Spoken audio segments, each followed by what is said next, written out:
خان صاحب نے محسن نقوی کے حوالے سے بات کی ہے. انہوں نے کہا ہے کہ پاکستانی جو ٹیم ہاری ہے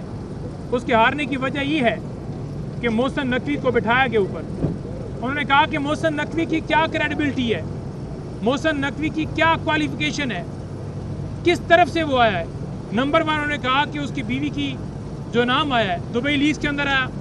انہوں نے کہا کہ پنجاب کے اندر جس طرح ظلم کیا محسن نقوی نے کیا. انہوں نے کہا کہ گندم سکینڈل کے اندر اس کا نام, ہر جگہ کے اوپر اس کا نام ہے. اس کی کوالیفیکیشن کیا ہے کہ اسے انٹیریئر منسٹر بھی بنایا گیا ہے اور ساتھ میں اسے چارج لگایا گیا. انہوں نے کہا ہے بنگلہ دیش کی ٹیم جو ہے وہ جو ہاری ہے, اسے پاکستان کی جو ٹیم ہاری ہے,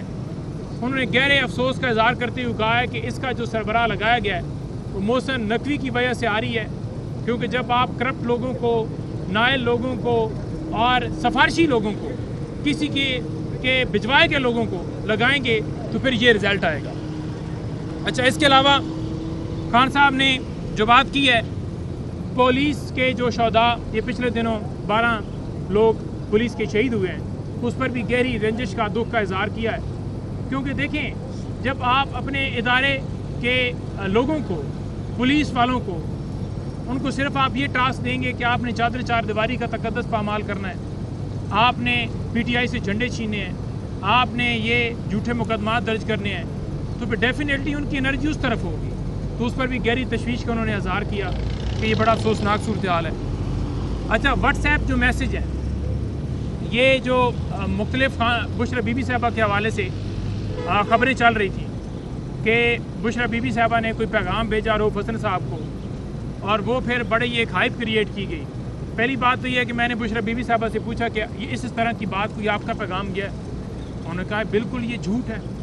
کوئی میری اس طرح کا کوئی پیغام نہیں گیا. اور دوسرا انہوں نے کہا کہ جس وقت میں باہر تھی تو خان صاحب کا اگر کوئی پیغام ہوتا تھا تو وہ شبلی فراز یا عمر ایوب صاحب جو ہیں ان کو میں دیتی تھی, اس کے علاوہ تو میری کسی سے اس طرح کی بات ہی نہیں ہوتی تھی, خاص طور پر پیغاموں کے حوالے سے. تو لہٰذا یہ جھوٹا پراپیگنڈا اس لیے کیا جاتا ہے تاکہ جو ڈاکہ ڈالا گیا ہے, جو ساری ظلم جبر کیا جا رہا ہے, جو ملک کے اندر صورتحال ہے, سیٹیں نہ دینا, اس سے پہلے جو ہے وہ ساری کارروائیاں, کیسز 9 میں سارا, تو انہوں نے کہا کہ اس چیز سے لوگوں کو ڈائیورٹ کرنے کے لیے سارا کیا جاتا ہے. اچھا, پھر خان صاحب نے کہا کہ جب بھی اسٹیبلشمنٹ کے حوالے سے ذرا بھی نون لیگ کو ہلکا سا بھی یہ شک پڑتا ہے نا کہ کہیں ان کی بات چل رہی ہے, تو وہ فوراً ہی 9 مئی کی بات کرنا شروع کر دیتے ہیں, 9 مئی کا ذکر کرنا شروع کر دیتے ہیں. اور دوسری طرف انہوں نے دوسرا ذکر کیا نواز شریف کا. انہوں نے کہا کہ وہ اپنے جو بیگ ہے نا وہ پیک کرنا شروع کر دیتا ہے کہ میں اپنے اصلی ٹھکانے کی طرف جو ہے نا واپس لوٹوں گا. تو جو 2 ٹوک الفاظ میں خان صاحب نے باتیں کی میں آپ کے سامنے رکھ رہا ہوں. اچھا, پھر جو اڈیالہ جیل کے اندر افسران کا تبادلہ کیا گیا ہے, مختلف لوگ ٹرانسفر کیے گئے ہیں, انہوں نے کہا کہ جیل کے اندر صورتحال اس وقت یہ آ چکی ہے کہ جہاں پر میرا سیل ہے نا وہاں پر فار ایگزامپل انہوں نے کوئی گارڈ وغیرہ کھڑا کیا ہوا ہے نزدیک, انہوں نے کہا اسے بھی وہ بیچارہ ڈر کے وہ 200 فٹ دور کھڑا ہوتا ہے, وہ میرے نزدیک تک نہیں آتا. یعنی کہ اتنا ڈرا دیا ہے کہ میرے ساتھ انہوں نے کیا بات کرنی ہے, ان کو کس چیز کا خوف ہے. اور انہوں نے گہری تشویش کا اظہار کرتے ہوئے یہ کہا کہ اچانک سے یہ ٹرانسفر کرنا, اگر مجھے کچھ ہوتا ہے جیل کسٹڈی کے اندر, اگر مجھے میری جان کو کچھ یا کوئی چیز بھی ہوتی ہے, تو انہوں نے کہا کہ جو اس اڈیالہ جیل کو کنٹرول کر رہے ہیں, جو پیچھے سے کنٹرول کروا رہے ہیں یا کنٹرول کروانے والوں کا جو سربراہ ہے, ٹھیک ہے آپ کو سمجھ آ گئی ہوگی, خان صاحب نے کہا کہ وہ ذمہ دار ہوگا, وہ ذمہ دار ہوگا. آج انہوں نے یہ میڈیا سے بھی بات کی. اچھا, پھر خان صاحب نے کہا, اچھا میں نے یہ کورٹ میں اس لیے بات کی ہے کیونکہ خان صاحب نے کہا کہ آپ نا کورٹ میں بات کرنا, اس کی ریزن یہ ہے کہ جب آپ ڈائریکٹلی نام لیتے ہو نا تو پھر تو یہ چینل والے چلاتے نہیں ہیں, تو لہٰذا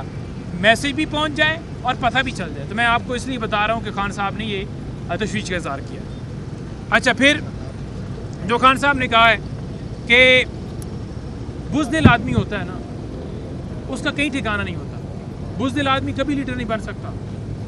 خان صاحب نے کہا ہے کہ ہمیشہ دلیر لوگ جو ہیں وہ لیڈ کرتے ہیں,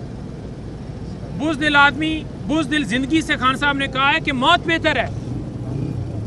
تو بزدل آدمی جو ہے وہ زندگی میں کبھی مراد نہیں پا سکتا, وہ کبھی